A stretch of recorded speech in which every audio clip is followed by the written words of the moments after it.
કચ્છનું આર્થિક પાટનગર ગાંધીધામ. ગાંધીધામમાં યુવાનો દ્વારા એક સેવાની સુવાસ ફેલાય તેવા સત્કાર્યો થઈ રહ્યા છે. જી હા, અત્યારે આપણે મુલાકાત લઈ રહ્યા છીએ સેવા સર્વોપરી લાઇબ્રેરીની અને સાથે સાથે સેવા સર્વોપરી દ્વારા ચલાવાતા વિવિધ સેવાકીય કામો વિશે પણ આપણે જાણશું. તો ચાલો, સેવા હી લક્ષ્ય જે સૂત્ર સાથે સેવા સર્વોપરી ગાંધીધામમાં કાર્યરત છે. અત્યારે આપણે મુલાકાત લઈશું સેવા સર્વોપરી લાઇબ્રેરીની, જેનામાં સેવા સર્વોપરી લાઇબ્રેરીમાં સરકારી નોકરીની તૈયારી કરતા વિદ્યાર્થીઓ માટે નિઃશુલ્ક લાઇબ્રેરી અને ફ્રી વાઈફાઈની તૈયારી માટે પુસ્તકોની પણ સુવિધા અને ગરીબ વિદ્યાર્થીઓ માટે ભોજનની સુવિધા અહીં ગાંધીધામમાં ઉપલબ્ધ છે. તો ચાલો હવે આપણે જોઈએ કે લાઇબ્રેરી કેવી છે. તો ચાલો આપણે હવે જોઈએ કે લાઇબ્રેરીમાં શું શું વ્યવસ્થા છે અને કઈ રીતની લાઇબ્રેરી કાર્યરત છે. આપણે થોડી વિગતો પણ લઈએ. સૌથી પહેલાં એક રિસેપ્શન સેન્ટર આવે છે અને એ પછી વિવિધ વાંચનાલયની પણ વ્યવસ્થા કરવામાં આવી છે. જોઈ શકીએ છીએ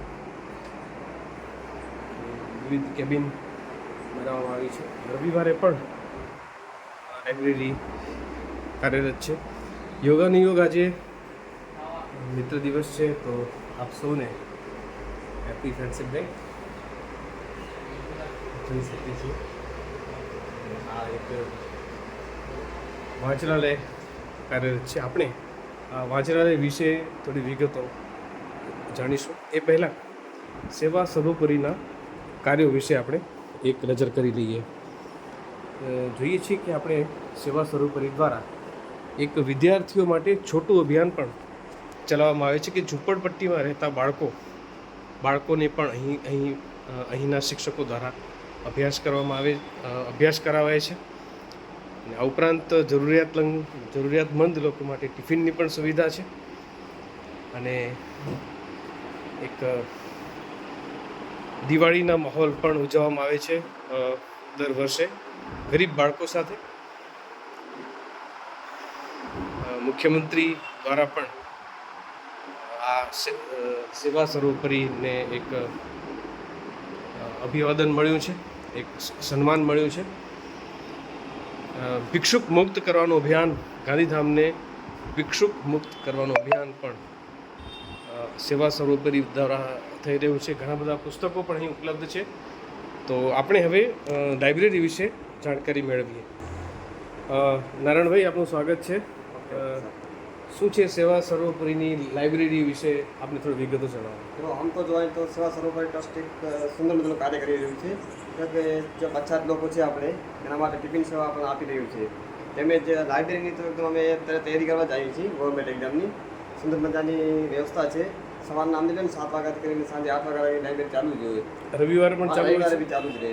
બરોબર. કોણ કોણ આવે છે અહીંયા વાંચવા માટે? વાંચવા માટે તો નાના સ્ટુડન્ટ આવે છે. પ્રાથમિક શાળાથી લઈને ગવર્મેન્ટ એક્ઝામ તૈયારી કરતા હોય, જોબ કરતા હોય અથવા પાર્ટ ટાઈમ જોબ કરતા હોય, બધા લોકો અંદર આવે છે અહીંયા. બરોબર. સારી તૈયારી કરી છે અને વ્યવસ્થા એકદમ જોરદાર છે. પોતાની બધા અલગ અલગ વ્યવસ્થા છે બેસવા માટે. અને શું ચાર્જિસ છે કોઈ પુસ્તક લેવું હોય અહીંયાથી? નહીં, ચાર્જિસ તો કાંઈ નથી. બધા પુસ્તક અહીંયા ફ્રી જ છે. કોઈ પણ તમે પુસ્તક વાંચી શકો. અત્યારે એક્ઝામની તૈયારી કરવા માટે બધા પુસ્તક છે. ગવર્મેન્ટ એક્ઝામની તૈયારી. બરોબર છે. સરકારી તૈયારી કરવા માટે પુસ્તકો પણ અહીંયા ઉપલબ્ધ કરાવાય છે. સ્પર્ધાત્મક પરીક્ષાઓ માટે નાના પુસ્તક જોતા હોય આપણે સામે ભાગવત ગીતા છે, રામાયણ છે, આધ્યાત્મિક જગતના પુસ્તકો પણ અહીંયા ઉપલબ્ધ છે. આધ્યાત્મિક જગતના અને ખેલ જગતના પણ અહીંયા સચિન તેંડુલકર પણ દેખાઈ રહ્યા છે. તારા વિનાના શહેરમાં એવા પુસ્તકો પણ છે. સ્ટીવ જોબ્સના પણ પુસ્તક છે. તમે આઈએએસ કેવી રીતે બનશો, સરદાર વલ્લભભાઈના પણ છે. ભગવદ્ ગીતા એમના પણ પુસ્તકો અહીંયા છે. આધ્યાત્મિક પુસ્તકો પણ અહીંયા ઉપલબ્ધ છે. તો આપને આ સેવાનો જે ધૂણો દખાવ્યો છે એ માટે ખૂબ ખૂબ આપને શુભેચ્છાઓ.